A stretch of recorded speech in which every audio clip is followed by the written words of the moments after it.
مسلمان کے گھر میں پیدا ہو کر مسلمان کہلانے والے حضرات یقیناً مسلمان ہیں، مگر مسلمانوں کے اندر ایک منافقت بھی پائی جاتی ہے جو کہ کافر سے بھی بدتر اور کافر سے بھی زیادہ سخت عذاب جو ہے وہ منافقین کو جہنم میں دیا جائے گا۔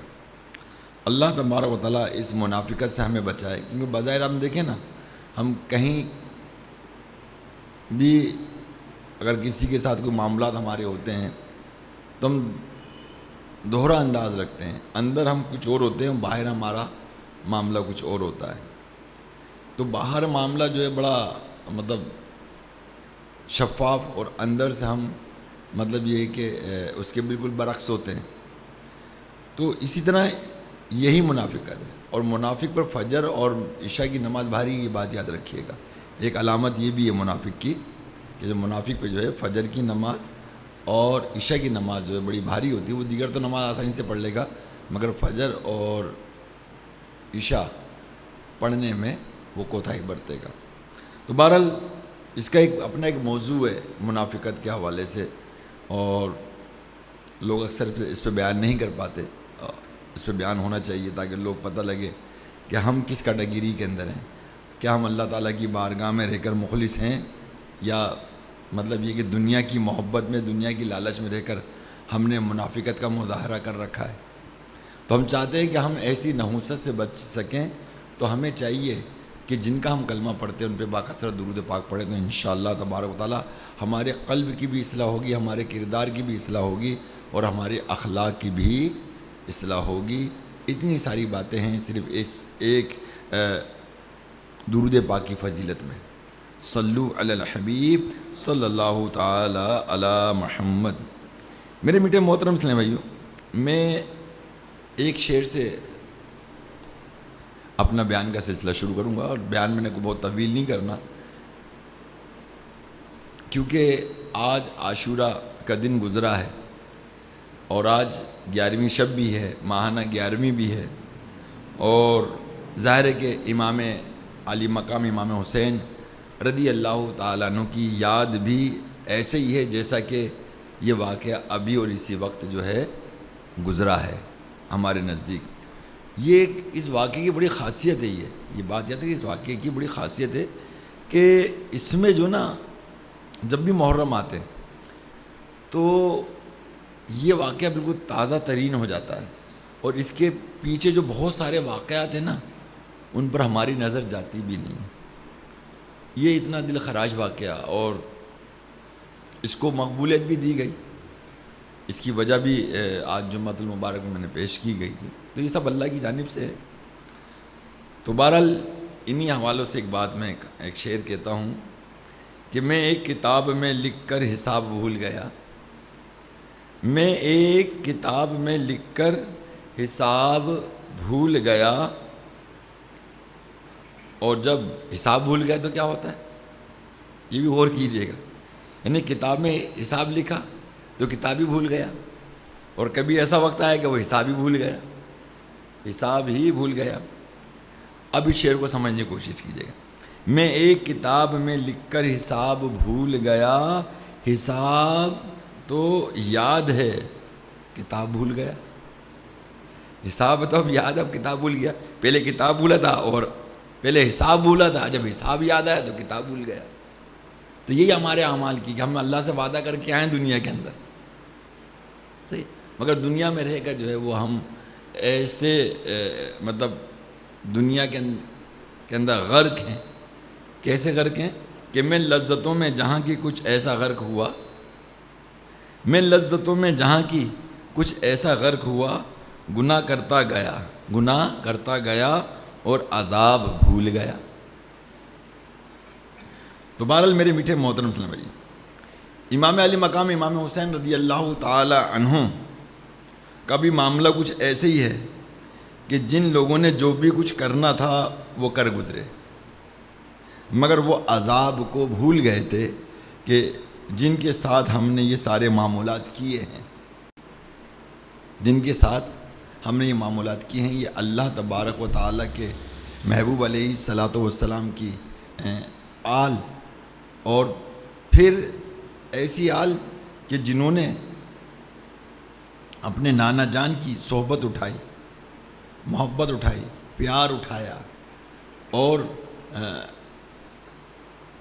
جو ہے ان کی زیارت سے، ان کی صحبت سے مستفید رہے۔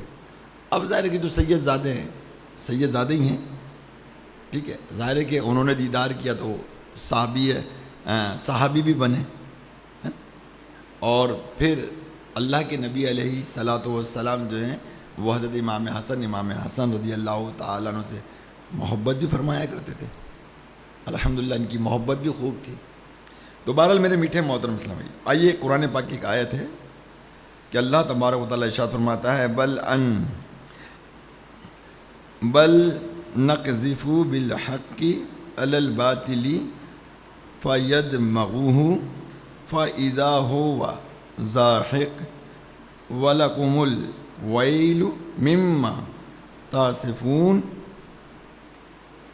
اب اس کا جو ترجمہ ہے وہ یہ ہے، بلکہ ہم حق کو باطل پر پھینک مارتے ہیں، ہم حق کو باطل پر، جو سچ ہے، حق ہے، وہ باطل پر پھینک مارتے ہیں تو وہ اس کا بھیجا نکال دیتا ہے۔ یعنی اتنی زوردار مارتے ہیں کہ سامنے والے جو باطل کا جو بھیجا ہوتا ہے نا وہ نکال دیتا ہے۔ تو جبھی وہ مٹ کر رہ جاتا ہے، یعنی جبھی وہ مٹ کر ختم ہو جاتا ہے، اور تمہاری خرابی ہے کہ ان باتوں سے جو بناتے ہو۔ پیارے اسلام بھائی، پتہ چلا کہ حق اور باطل ہمیشہ آپس میں ٹکراتے رہتے ہیں۔ باطل کے پاس چاہے طاقت ہو، چاہے مال و دولت ہو، چاہے اقتدار اور تخت ہو، حق کی ہمیشہ فتح ہی ہوتی ہے، ہمیشہ حق کی فتح ہی ہوتی ہے، اور باطل کا بھیجا جو ہے وہ نکل جاتا ہے۔ آپ کربلا کے فوراً بعد کے حالات کو دیکھیے، جیسا کہ آپ نے سنا کہ کربلا کے اندر امام علی مقام رضی اللہ تعالیٰ عنہ کو شہید کیا گیا، تیروں کے زخم کھائے، نیزے کے زخم کھائے، تلواروں کے زخم کھائے، اور آخر میں آپ کا سر آپ کے جسم سے جدا کیا گیا۔ جس طرح ایک جانور کو جو ہے اس کو ذبح کیا جاتا ہے، اور پھر آپ دیکھیں نا ذبح کرتے تو گردن بھی فوراً علیحدہ نہیں کرتے، کھال ادھیڑنے کے بعد کافی وقت جا کر جو ہے اس کا سر تن سے جدا کیا جاتا ہے، اور ایک دم تن سے جو ہے وہ سر جدا بھی کیا گیا ان کا۔ پھر اس کے بعد جو واقعات ہوئے، بظاہر انسان کو لگتا ہے کہ ہم نے بہت بڑا کارنامہ سر انجام دے دیا۔ ایک بات یاد رکھیے گا، چاہے ہم گناہ کریں چاہے ہم نیکی کریں، چاہے ہم گناہ کریں چاہے ہم نیکی کریں، یہ بات یاد رکھیے گا، گناہ کر لیا ہم نے، اب اس گناہ کا نتیجے کا انتظار کریں۔ نیکی کر لی ہے تو اب نیکی کرنے کا بھی نتیجے کا انتظار کریں۔ یہ بات یاد رکھیے گا، جب گناہ ہم کرتے ہیں اس کا نتیجہ آگے آتا ہے، اب اس وقت کا انتظار کریں۔ جو کر گزرے کر لیا، اب تمہارے ساتھ میرا رب کیا کرتا ہے اس کا انتظار ہے۔ تو لہذا یزیدی فوج نے جو کرنا تھا کر لیا، اب میرا رب عز و جل ان کے ساتھ کیا کر رہا ہے، کس طرح امام علی مقام رضی اللہ تعالیٰ عنہ کی شہادت کے حوالے سے جو ہے حق کو جو ہے وہ باطل کی طرف پھینکا گیا، اور کس طرح یزید پلید کا حشر و نشر ہوا۔ آئیے سنتے ہیں کہ آپ کربلا کے فوراً بعد کے حالت کو دیکھیے کہ کوفہ، شام اور عراق جو پوری پٹی ہے، کربلا سے پہلے یہاں یزید کی مقبولیت تھی، اسی مقبولیت کی وجہ سے ہی تو یہ تخت پر قبضہ جما گیا تھا، لیکن کربلا کے فوراً بعد ہی حالات جو تھے وہ بدل گئے تھے۔ ظاہر ہے کہ جب یہ بادشاہ بنا، اقتدار میں آیا تو سب اسی کی واہ واہ ہوتی تھی، مگر اس کی جو واہ واہ جو ہو رہی تھی وہ سب کی سب ختم ہو گئی۔ کب ختم ہوئی؟ جب امام علی مقام رضی اللہ تعالیٰ عنہ کو شہید کیا گیا۔ روایات میں ہے کہ یزیدی لشکر نے شہدان کربلا کے مقدس سر نیزوں پر اٹھائے. نیزی سمجھتے ہیں نا آپ, تلواروں میں اٹھائے. یہ دیکھیں آپ, تلواروں میں مطلب اٹھائے نیزوں کو. اللہ اکبر. تو نیزوں میں اٹھائے اپنی طرف سے. یہ بدنصیب ان کی بے حرمتی چاہتے تھے, مگر مولا حسن رضا خان رحمۃ اللہ تعالی علیہ نے اس کا بڑا خوب جواب دیا. ذرا سنیں کیا جواب دیا کہ سر شہیدان محبت کے ہیں نیزوں پر بلند. سر شہیدان محبت کے ہیں نیزوں پر بلند, اور اونچی کی خدا نے قدر و شان اہل بیت. یعنی اس کے باوجود بھی اللہ تبارک و تعالی نے انہوں نے اپنے جانب سے جو ہے مطلب بے حرمتی کرنے کی کوشش کری, مگر میرے رب عز و جل نے جو ہے ان کی شان کو اور بلند فرما دیا. پنکھا چلا دو یار. خیر, یہ نصیب مقدس سر لے کر ملک شام یزیدی محل کی طرف روانہ ہوئے. اب انہوں نے کوفہ سے شام پہنچنا تھا. اس راستے میں ان کے ساتھ کیا ہوا سنیے. یہ یزیدی قافلہ تقریت نامی قلعہ کے قریب پہنچا. یہ ذہن میں رکھیے گا کہ یہ سارا علاقہ یزید کی حکمرانی میں آتا تھا. یہ سارا علاقہ یزیدیوں نے تقریت قلعے کے گورنر کی طرف خط لکھا کہ ایک باغی تھا جس نے یزید کے خلاف بغاوت کی. ہم اس کا سر لے کر یزید کے پاس جا رہے ہیں. ہمیں آج کی رات قلعے کے اندر گزارنے دو. چونکہ لوگوں کو اصل واقعہ کی خبر نہیں تھی وہ آیا وہ کس کا سر ہے. چنانچہ یزیدی فوج کے استقبال کے لیے پرچم لہرا دیے گئے, قلعے کے دروازے کھول دیے گئے. مگر جو ہی یہ بدنصیب قلعے کے قریب پہنچے, لوگوں کی نگاہ اہل بیت پاک کے مقدس سروں پر پڑی. ایک شخص نے پہچان کر پکارا, لوگو یہ کیسے باغی کا نہیں, یہ کسی باغی کا نہیں بلکہ نواسہ رسول امام علی مقام امام حسین رضی اللہ تعالی عنہ کا سر پاک ہے. یہ سنتے ہی لوگوں نے یزیدی فوج پر لعنت ملامت شروع کی اور انہیں یہاں سے دور چلے جانے پر مجبور کر دیا. ذلت ان کی شروع ہو گئی, سر ان کے اب پھٹنا شروع ہو گئے, بھیجے اب ان کے باہر نکلنا شروع ہو گئے. تو سنیے, اب یہ قافلہ یہاں سے ذلیل ہو کر لینا نامی مقام پر پہنچا. یہاں کے لوگوں نے جب شہیدان محبت کے مقدس سر دیکھے تو اونچی آواز سے امام علی مقام اور آپ کے نانا جان صلی اللہ علیہ وآلہ وسلم پر درود بھیجنے لگے, اور ساتھ ہی کہتے جاتے, اے اولاد انبیاء کے قاتلو ہمارے شہر سے دفع ہو جاؤ. دیکھا آپ یہاں پر بھی مطلب ان کو ذلت کا سامنا کرنا پڑا. یہ قافلہ یہاں سے بھی ذلیل ہو کر نکلا. اب یہ لوگ موصل پہنچے. وہاں کے لوگوں کو جب خبر ہوئی تو انہوں نے 40,000 کا لشکر تیار کیا اور یزیدی قافلے کے ساتھ جنگ کر کے انہیں جہنم پہنچا کر مقدس سروں کو ادب سے دفن کرنے کا پختہ ارادہ کر لیا. یہ بات جب یزیدی قافلے کو معلوم ہوئی تو وہ لوگ موصل قلعے میں داخل ہی نہ ہوئے اور ہونے سے پہلے ہی راستہ بدل کر فرار ہو گئے. پھر قیصرین پہنچے. وہاں کے لوگوں نے بھی ان پر لعنتیں بھیجیں. وہاں سے بھی ذلیل ہو کر نکلے. پھر یہ معرۃ النعمان پہنچے. وہاں بھی ذلت اٹھائی. پھر یہ قافلہ سیبور نامی قلعے پہنچا. وہاں کے لوگوں نے چھپا کر تیاری کی. وہاں کے لوگوں نے بالکل چھپا کر تیاری کی. نوجوانوں کو تیار کر لیا. جو ہی یزیدی قافلہ پہنچا تو ان لوگوں نے یزیدیوں پر حملہ کر کے 700 یزیدیوں کو جہنم واصل کیا. غرض یہ لوگ یہاں سے بھی بہت ذلیل ہو کر نکلے. پھر یہ لوگ حمص نامی شہر پہنچے. یہاں کے لوگوں نے ان پر پتھر برسائے. تو کہا نا جو تم نے کرنا تھا اب کر لیا، اب دیکھو کہ میرا رب تمہارے ساتھ کیا کرتا ہے۔ تو اسی طرح ہم اپنے اعمال پہ غور کر لیں، جو ہم نے کرنا تھا ہم نے کر لیا اور کر رہے ہیں، مگر اب میرا رب ہمارے ساتھ کیا سلوک فرماتا ہے یہ ہم سوچیں۔ اگر ہم نے اپنے والدین کے ساتھ حسن اخلاق سے کا مظاہرہ کیا اور حسن سلوک کیا تو پھر میرے رب کا کمال دیکھیے کہ وہ آپ کے ساتھ کیا فرماتا ہے۔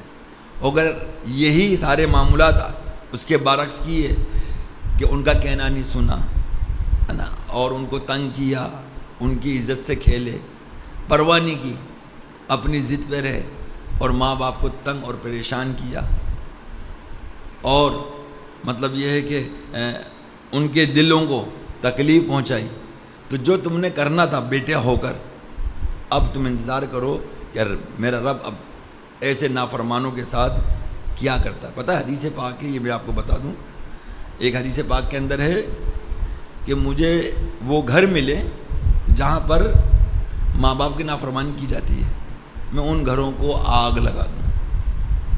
اندازہ کیجیے ان گھروں کو۔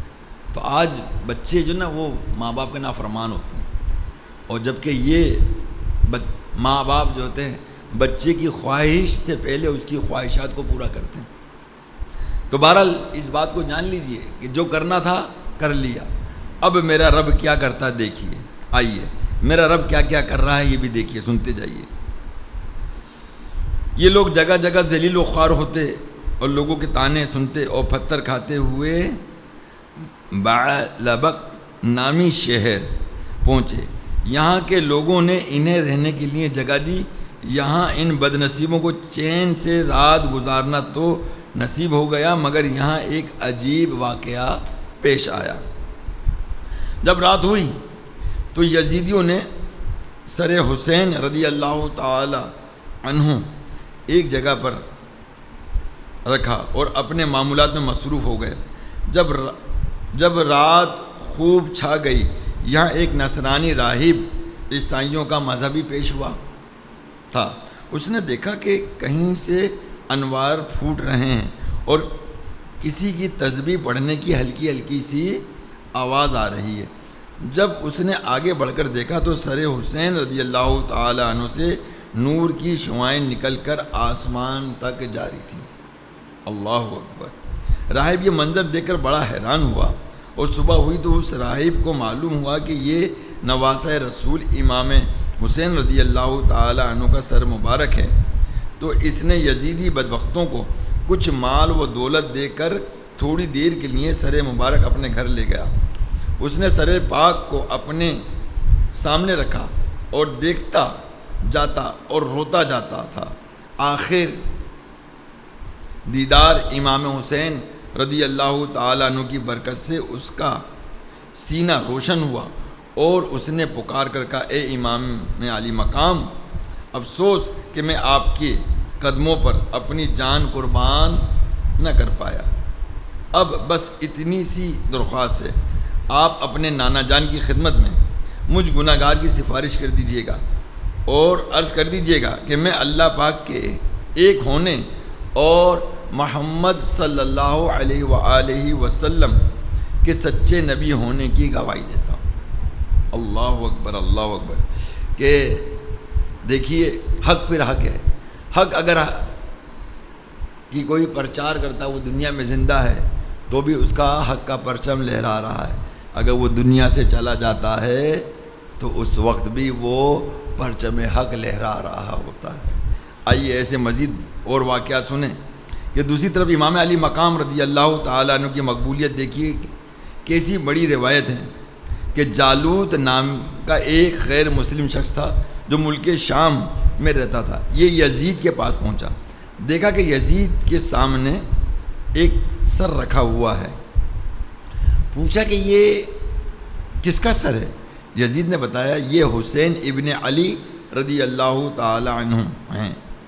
ایک بات یاد رکھیے گا کہ آج ہم لوگ جو نام پکارتے ہیں نا اس کے نام سے پکارتے ہیں، پہلے یہ مطلب ہوا کرتا تھا اس کے نام کے ساتھ اس کے والد کا نام بھی پکارا جاتا تھا، اس طرح سے اس کو پکارتے تھے۔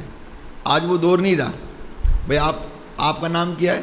تو جو بندہ اپنا نام بتاتا تھا وہ ساتھ میں اپنے والد کا نام بھی بتایا کرتا. میں کون ہوں؟ میں حسین ابن علی ہوں، یعنی میں حضرت علی کرم اللہ وجہ الکریم کا بیٹا ہوں، ہے نا.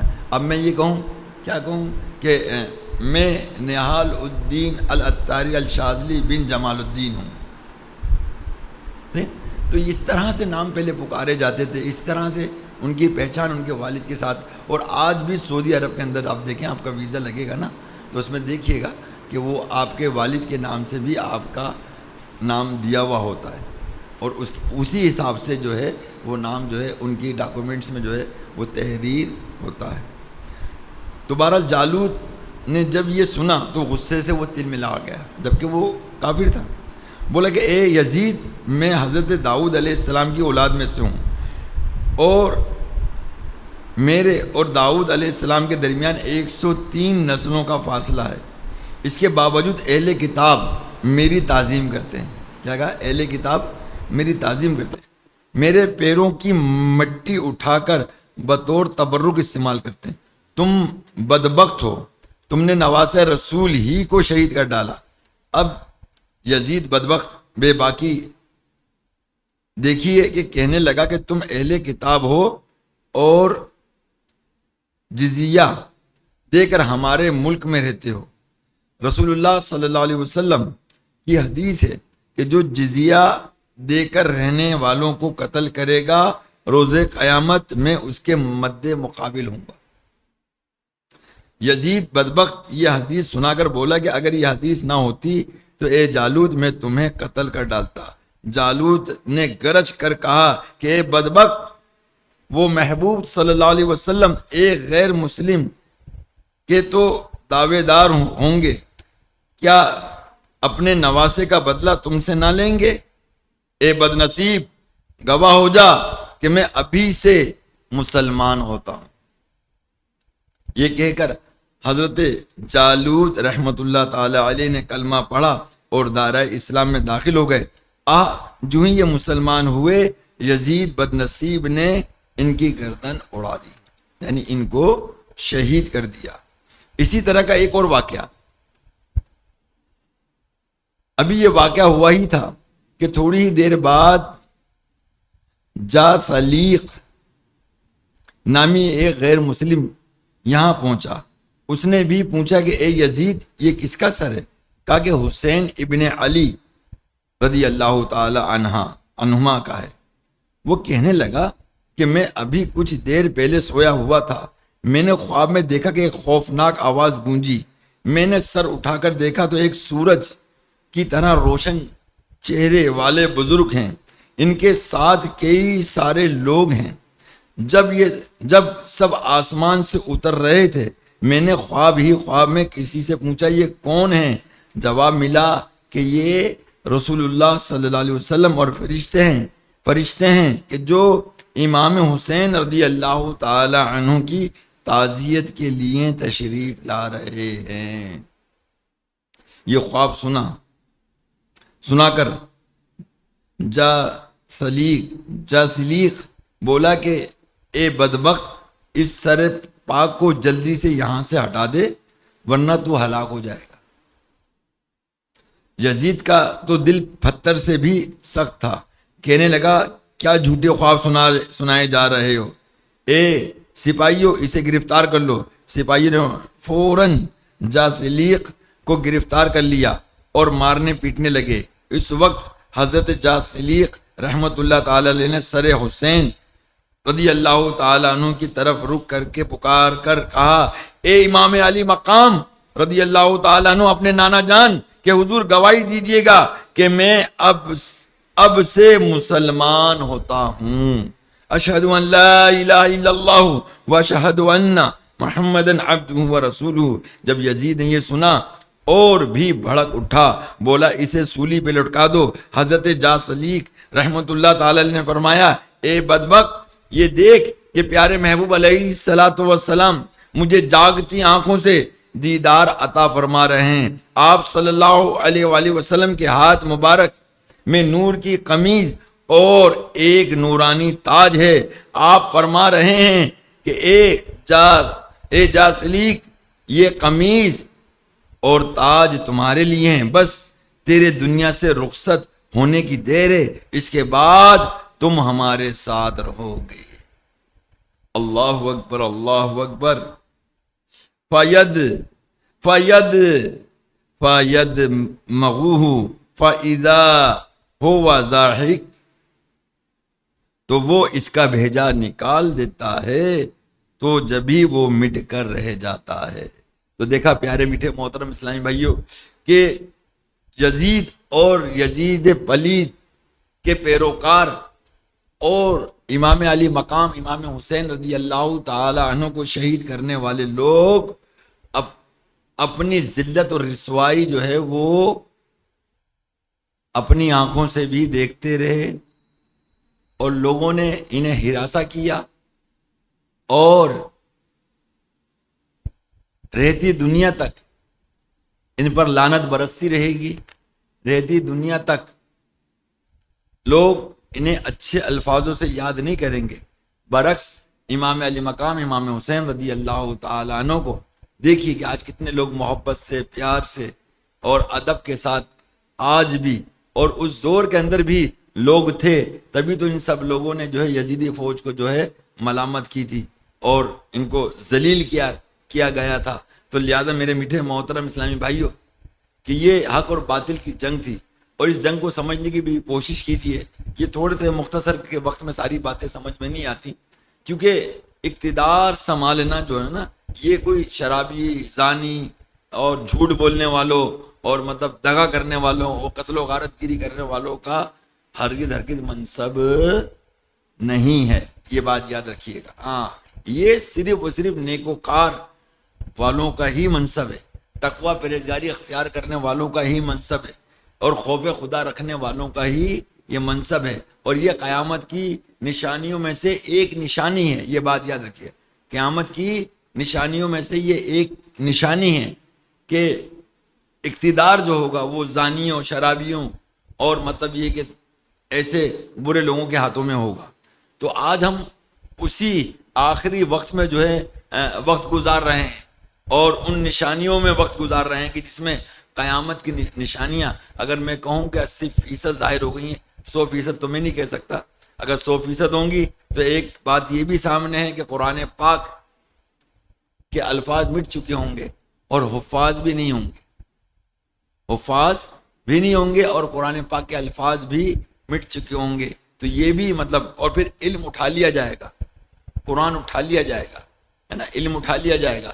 تو یہ بھی بہت ساری نشانیاں باقی ہیں، اور یہ یہود و نصارہ جو ہے وہ آج یہ سمجھتے ہیں کہ جی وہ آخری وقت آ چکا ہے، دجال کا وقت آ چکا ہے، کیونکہ پہلے تو یہ حضور علیہ الصلوۃ والسلام کہ آخری نبی ہونے پر مطلب یہ کہ انتظار میں تھے، مگر جب پتہ لگا کہ وہ آخری نبی جو ہے بنی اسرائیل میں سے نہیں آئے بلکہ اہل قریش میں سے آئے، تو یہاں پر انہوں نے اہل قریش سے دشمنی کے سبب جو ہے حضور علیہ الصلوۃ والسلام کو جو ہے نبی ماننے سے انکار کیا، اور جبکہ ان کے متعلق، یہودیوں کے متعلق اللہ تعالیٰ نے واضح قرآن مجید میں ارشاد فرمایا، محبوب یہ اپنی اولاد سے کہیں زیادہ آپ کو جانتے اور پہچانتے ہیں۔ تو یہودی جانتے ہیں، اور انہوں نے وہ جو سرکار مدینہ علیہ الصلوۃ والسلام نے جو ارشادات فرمائے وہ سارے آپ کو اور ہمیں نہیں معلوم ہوگا، ان کو وہ تمام ارشادات ان کے پاس محفوظ ہیں، اس کو وہ پڑھتے ہیں، اس کو حق سمجھتے ہیں، مانتے ہیں، مگر اس کو نگیٹو پہلو کے حوالے سے دیکھتے ہیں۔ تو جب دیکھا کہ آخری نبی ہمارے نہیں آئے تو پھر انہوں نے دجال کا انتظار کرنا شروع کر دیا، دجال آئے گا، کہاں دجال آئے گا، دجال۔ اب وہ دجال کے پجاری ہیں، اور وہ دجال کے انتظار کرنے کے لیے وہ تھرڈ ٹیمپل بنانے پر کوشش میں ہے۔ اللہ تعالیٰ نے ان کو اس صدی کے اندر بھی ذلیل اور رسوا کر دیا، جبکہ اس اسرائیل نے غزہ کے اندر بچوں تک کو شہید کر ڈالا، اور بہترین ایک شہر کو جو ہے کھنڈرات اس نے بنا دیا۔ تو یہ کیا کس نے کر لیا؟ سب کچھ کر لیا؟ نہیں، اب دیکھو کہ میرا رب اس کے ساتھ کیا کرتا ہے۔ دعا فرمائے کہ اللہ تبارک و تعالی ہماری اپنی ہی زندگی میں بیت المقدس کو آزاد فرمائے، اور یہ سارے حالات جو دنیا کے خراب ہیں، یہ بات یاد رکھیے گا، دو ہی ایک ایسے ملک ہیں کہ جو دنیا کے تمام حالات کو خراب کرنا چاہتے ہیں، وہ نہیں چاہتے کہ لوگ امن میں رہیں، وہ نہیں چاہتے لوگ جو ہیں سکون میں رہیں، وہ چاہتے ہیں کہ بڑی بڑی جنگیں ہوں۔ جب تک بڑی بڑی جنگیں نہیں ہوں گی ہمارا مدعا پورا نہیں ہوگا، اور ہمارا جو ہے جو مسیح آئی ہے جس کو یہ کہتے ہیں دجال کو، وہ نہیں آئے گا۔ تو وہ اس کے آنے پر یہ خود سے ہی ساری چیزیں کرتے۔ تو بہرحال میرے پیارے اسلامی بھائیو، دعا فرمائیں کہ بیت المقدس تو پہلے بھی قبضے میں تھا، پھر چھٹا گیا، پھر مسلمانوں کے حصے میں آیا، پھر مطلب یہ ہے کہ قبضہ ہو گیا اس پر، اور دعا فرمائیں کہ اللہ تبارک و تعالیٰ اس بیت المقدس کو جو ہے وہ آزاد فرمائے۔ واحد اسلام دین ہے کہ جو مطلب حقانیت کو بیان کرتا ہے، اور مطلب کسی بھی مذہب کو برا نہیں کہتا، اور اس کو برا کہنے کی ہمارا دین اسلام اجازت بھی نہیں دیتا۔ تو لہٰذا کسی کو زبردستی مسلمان نہیں بنایا گیا، بلکہ حقانیت کو بیان کیا گیا، اور آپ کی جو صفات تھی، آپ کا جو حسن اخلاق تھا، پہلے سے ہی یہود و نصارہ کو یہاں تک کا علم تھا کہ جب اللہ کے آخر نبی دنیا میں تشریف لائیں گے تو وہ ان تمام صفات کے مالک ہوں گے، اور ان کے جو صحابی ہوں گے وہ یہ صفات کے مالک ہوں گے، اور جیسے جیسے وہ مشاہدات کرتے چلے گئے اور لوگ جو ہے وہ مسلمان ہوتے چلے گئے۔ سب ایک دم تو مسلمان نہیں ہوئے نا، سب آہستہ آہستہ۔ اب مکہ شریف لے لیجیے، مکہ شریف کے اندر ایک یہ بات بالکل واضح تھی، جہاں پہ 365 بت جو موجود تھے مکہ شریف کے اندر، تو یہ بات طے تھی کہ یہ جو 365 بت ہے یہاں پر باطل کبھی بھی قبضے مطلب اس کا قبضہ نہیں رہے گا، کبھی نہ کبھی چھٹے گا، اور یہ اللہ کے آخری نبی ہیں، یہ پہچان تھی کہ وہ اس جگہ کو بتوں سے اس کو پاک فرما دیں گے۔ صحیح، جب مطلب یہ کہ فتح مکہ ہوا، یعنی مکے کو فتح کیا گیا، اور حضور علیہ الصلوۃ والسلام جو ہے ایک لشکر لے کر، جس میں صرف ایک صحابی شہید ہوئے تھے، کیونکہ آپ نے منع فرما دیا تھا جنگ و جدال کرنے کو، مگر کیا تھا کہ بس وہ اللہ کی مرضی تھی۔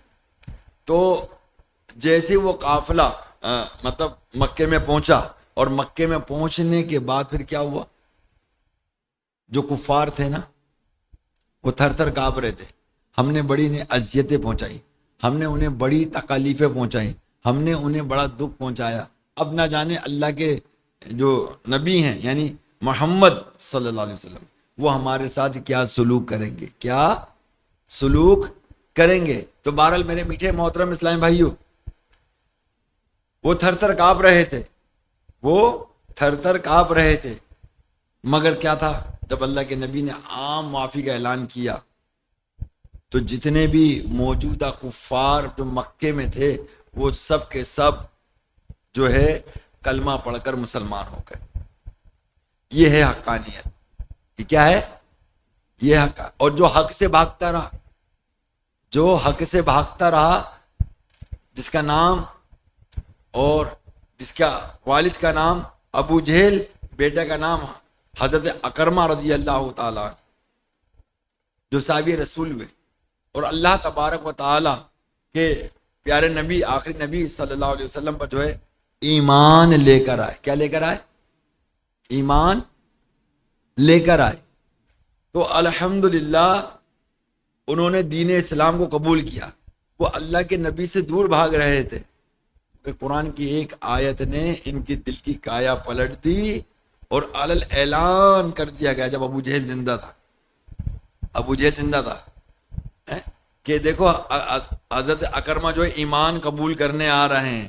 تو ایک طرف ابو جہل تھا، کفار تھے، ایک طرف میرے آقا صلی اللہ علیہ وسلم تھے، اللہ اکبر، اور ان کے صحابہ کرام تھے، اور اب حضرت اکرمہ رضی اللہ تعالیٰ عنہ آتے ہیں، اور یہاں باپ اپنے بیٹے کو بلاتا ہے، وہ باپ کی نہیں سنتے کیونکہ وہ اس بات کو جان گئے تھے، حقانیت تو یہاں پر ہے، یہاں سب باطل ہے، یہاں سب کیا ہے، یہاں باطل ہے۔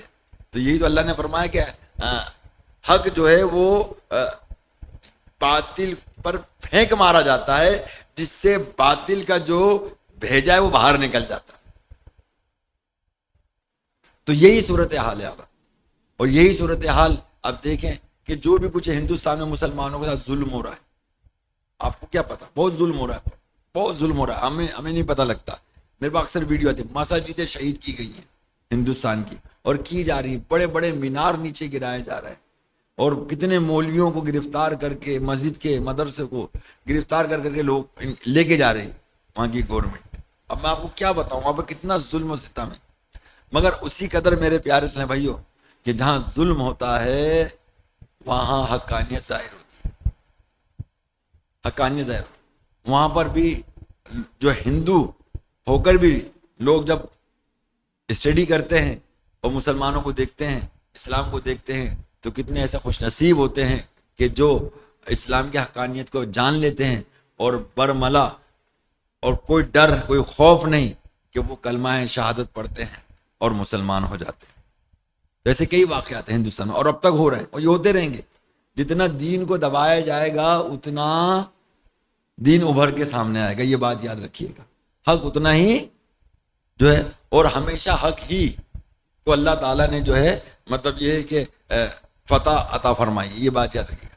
اگر آپ کے سامنے کوئی باطل مقابلے پر ہے تو ہمیشہ جو حق ہے نا, حق ہے وہ آپ کے سامنے جو ہے فتح کی صورت میں آئے گا. ہاں یہ کہ کہیں دیر سے آئے گا, کہیں جلدی آئے گا, کہیں کسی کو جو ہے جیسے کہ وہ آیا تھا نا جو حضرت امام علی مقام پڑھا کرتے تھے, کہ وہ یہ پڑھا کرتے تھے جب کربلا کے میدان میں کہ فَمِنْهُمْ مَنْ قَضَى نَحْبَهُ وَمِنْهُمْ مَنْ يَنْتَظِرُ, یعنی تو ان میں کوئی اپنی منت پوری کر چکا ہے اور کوئی ابھی انتظار میں. یعنی کوئی تو اپنی یہ منت پوری کر چکا ہے کہ میں جنتی ہو چکا ہوں شہادت لے کر, اور کچھ شہادت کے لیے اور جنتی ہونے کے لیے انتظار میں ہے. کس چیز میں؟ انتظار میں. یہ ہے, یہ جذبہ تھا. اور آج تو ہم موت سے ہی گھبراتے ہیں. آپ یہ دیکھیں نا, موت سے ہی گھبراتے ہیں. بڑھاپا آ گیا, سفید داڑھی ہو گئی, وقت جو ہے تیزی سے جو ہے ہم قبر کی طرف جا رہے ہیں. مگر یہ کہ شان سے جانا ہے یار, خوش ہو کر جانا ہے, انعامات کرامات لے کر جانا ہے, اللہ کو راضی کر کے جانا ہے, وہ کام کرنا ہم نے. یہ نہیں کہ ہم نے دوسرا کو کام کرنا ہے. ہم نے اس تمام چیزوں سے بچنا ہے. تبارک اللہ تبارک تعالیٰ آپ پر, مجھ پر, سب پر اپنا فضل و کرم عطا فرمائے. جو بھی کچھ سنا اس پر عمل کرنے کی توفیق رفیق عطا فرمائے. آمین. وخاتم النبیین صلی اللہ علیہ وآلہ وسلم.